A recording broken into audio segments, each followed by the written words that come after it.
So Charlie Kirk was assassinated the other day during a TPUSA event at a university in Utah. I hope I'm not the one breaking this news to you. When I first heard that Charlie Kirk got shot, my initial reaction was, he'll be fine. Because I thought the gunshot was benign. I mean, no gunshot is truly benign, but you know what I mean, non-fatal. But when I first saw footage of him getting shot, which was unfortunately the close-up video, I thought, oh shit, good fucking lord, that is actually really bad. And he is almost certainly dead because that was a shot that directly hit his jugular. And you saw like a liter of blood spilling out of his neck within seconds. It should go without saying that I derived no pleasure out of seeing that footage. Now, I didn't have anything nice to say about Charlie during his life, and I'm not going to pretend to have nice things to say about him now that he's dead, which I'll get to in a second, but no, that is a brutal way to go, and I don't condone assassination. But I am also not going to eulogize a guy who decided to spend his entire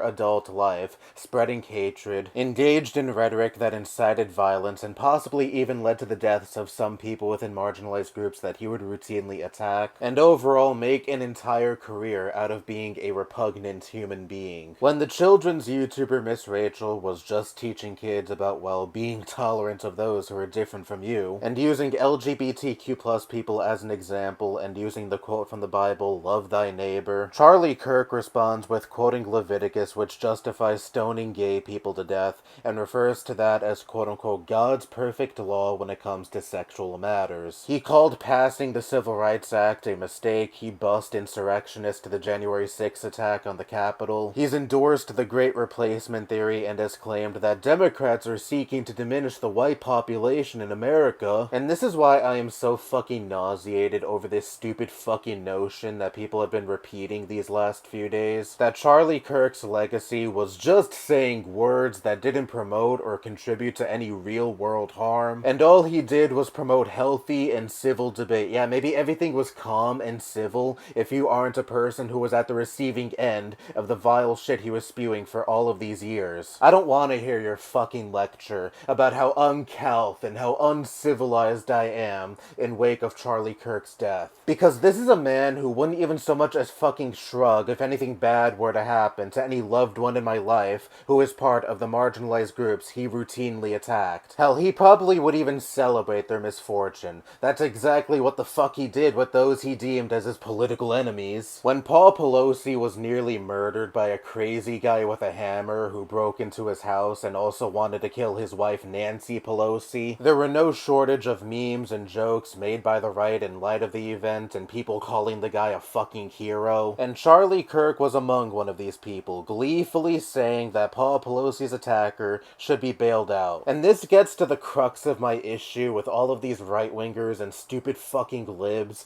tone policing and saying, don't you dare say mean things, to people who are by and large simply saying, I don't care, in light of what happened. When the right gets gleeful about events like what I just mentioned, Paul Pelosi's attack, or Melissa Hortman's assassination, no one cares. No one fucking cares. There's no libs wagging their fingers. There's no principled conservatives calling out the promotion of violence on their side. But the moment the left has some not so nice words to say about something bad that has happened to someone on the right, even if that person was a vile hate-monger or propagandist, it's national discourse, and we need to collectively call that out for how disrespectful it is. I'm sorry, but I'm someone who believes that respect is something to be earned and is not something that should be given to someone like Charlie fucking Kirk. Someone who devoted his life to dehumanizing people of color, dehumanizing LGBTQ+ people, dehumanizing people in Gaza, and was cheerleading the ongoing genocide they were at the brunt of, so on and so forth. Charlie Kirk ultimately died in a world with a hostile and violent political climate that he helped cultivate. He stoked the flames with his constant aforementioned dehumanization